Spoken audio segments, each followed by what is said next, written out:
आपको लिए चल रहे हैं गोरखपुर, जहां पर उत्तर प्रदेश के मुख्यमंत्री योगी आदित्यनाथ इस वक्त संबोधित कर रहे हैं।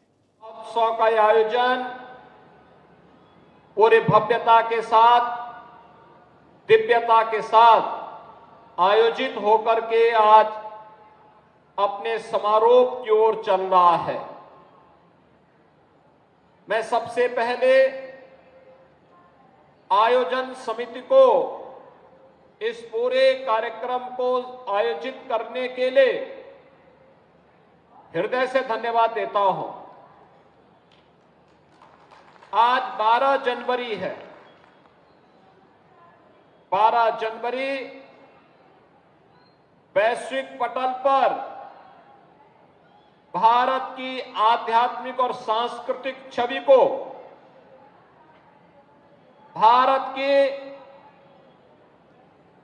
आध्यात्मिक विरासत को, सनातन धर्म की वैदिक परंपराओं को स्थापित करने वाले स्वामी विवेकानंद की पावन जयंती और इस अवसर पर इस महोत्सव के साथ हम सभी को जुड़ने का अवसर प्राप्त हो रहा है।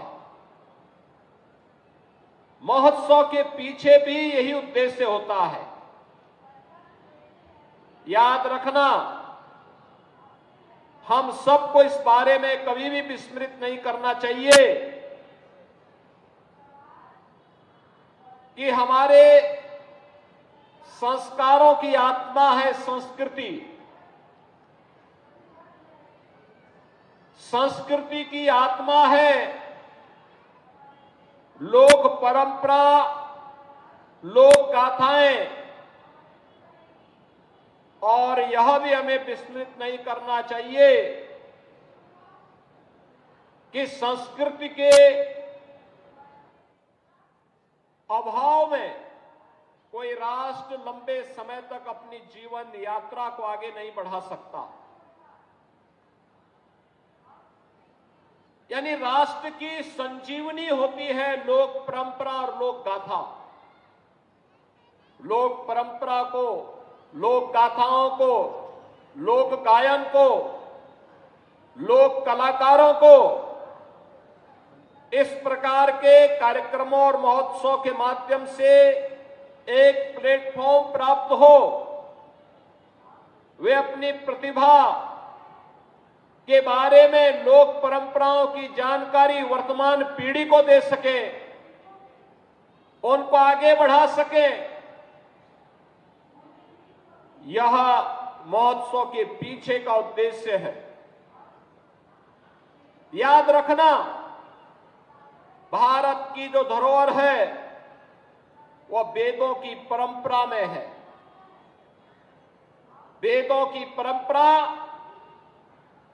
गद्य में है तो पद्य में भी है, सामवेद गायन में ही है, और गायन की ये परंपरा हजारों वर्षों की विरासत का हिस्सा है। लेकिन साथ साथ गायन, वादन, नृत्य, नाटक, इन सभी विधाओं को समाहित करने के साथ ही महोत्सव का उद्देश्य स्थानीय नौजवानों को, कलाकारों को, कलाकृतियों को, किसानों को,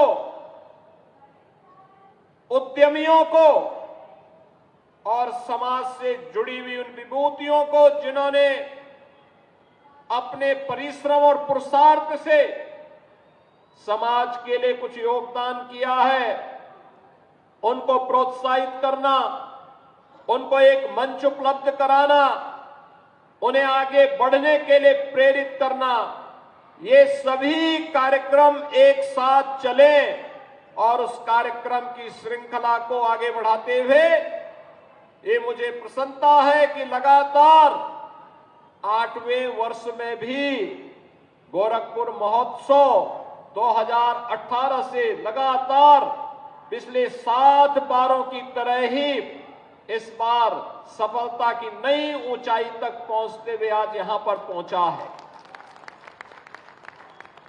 गोरखपुर नाम से ही पता लग जाता है। महायोगी भगवान गोरखनाथ की पावन साधना स्थली है। गोरखपुर भारत की धार्मिक और आध्यात्मिक परंपरा की एक महत्वपूर्ण भूमि है, लेकिन साथ साथ 1923 से गीता प्रेस के माध्यम से भारत के साहित्य, धार्मिक साहित्य का एक प्रमुख केंद्र भी है। गोरखपुर के पास ही कुशीनगर, भगवान बुद्ध की महान निर्वाण स्थली कुशीनगर भी है। सूफी संत कबीरदास की महान निर्वाण स्थली मगहर भी है। गोरखपुर के आसपास भारत की प्राचीन विरासत के प्रतीक वे सभी स्थल हैं। कभी अपनी लेखनी के माध्यम से कथा सम्राट के रूप में विख्यात मुंशी प्रेमचंद ने गोरखपुर को अपनी कर्मस्थली बनाया था। कभी गोरखपुर में फिरा गोरखपुरी ने अपनी जन्मभूमि होने का सौभाग्य सी गोरखपुर को है। वैश्विक मंच पर भारत की आध्यात्मिक विरासत को योगानंद परमहंस ने इसी गोरखपुर में जन्म लिया था, और यही गोरखपुर है जहां 1857 के प्रथम स्वातंत्र समर में ब्रिटिश हुकूमत की चूलों को हिलाने वाले शहीद बंधु सिंह की जन्म और कर्मभूमि भी यही गोरखपुर है। यही गोरखपुर है जिसने राम प्रसाद बिस्मिल के शौर्य को देखा है। इसी गोरखपुर में राम प्रसाद बिस्मिल को देश की आजादी के उस आंदोलन में काकोरी ट्रेन एक्शन के लिए फांसी की सजा दी गई थी, और इसी गोरखपुर जेल में जब पंडित राम प्रसाद बिस्मिल से पूछा गया कि अंतिम तमन्ना क्या है, तो पंडित राम प्रसाद बिस्मिल ने एक ही बात कही थी कि इस भारत वर्ष में 100 बार मेरा जन्म हो, कारण सदा ही मृत्यु का देशोपकारक कर्म हो। बहनों और भाइयों, ये वही गोरखपुर है जिसने एक छोटे से गांव से अपनी यात्रा प्रारंभ की, एक छोटी सी धूनी से अपनी यात्रा प्रारंभ की। आज पूर्वी उत्तर प्रदेश, पश्चिमी उत्तर बिहार का एक प्रमुख महानगर के रूप में उभर करके विकास के नित नए प्रतिमान को स्थापित कर रहा है। याद रखना, सरकारें विकास कराएंगी, उस विकास की यात्रा के साथ सहभागी बनना हम सबका दायित्व बनता है, समाज का दायित्व बनता है। सरकार विकास कराती है तो उसके संरक्षण के लिए समाज को भी आगे आना होगा, उसका अनुगामी बनना होगा, उसमें सहभागी बनना होगा, और उसी सहभागिता के क्रम को आगे बढ़ाते हुए आपने देखा होगा गोरखपुर गौरव से इस बार 5 अलग अलग क्षेत्र से जुड़े हुए महानुभावों को, स्पोर्ट्स से भी थे, शिक्षा से भी थे, चिकित्सा से भी थे,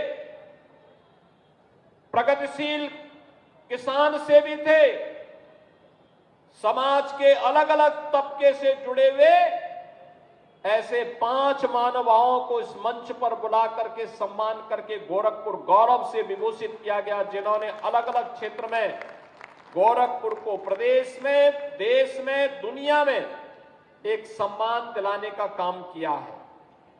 मैं इन सभी को यहां पर इस अवसर पर हृदय से अभिनंदन करता हूं।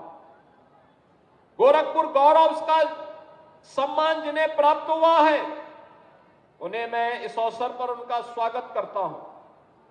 मैं इस अवसर पर उन सभी कलाकारों का, उन सभी महानुभावों का, जिन्होंने पिछले 3 दिवस के कार्यक्रम के साथ जुड़ करके भारत की आध्यात्मिक और सांस्कृतिक विरासत के प्रतीक बन रहे गोरखपुर महोत्सव को सफलता की एक नई ऊंचाई तक पहुंचाने के लिए अपना योगदान किया है।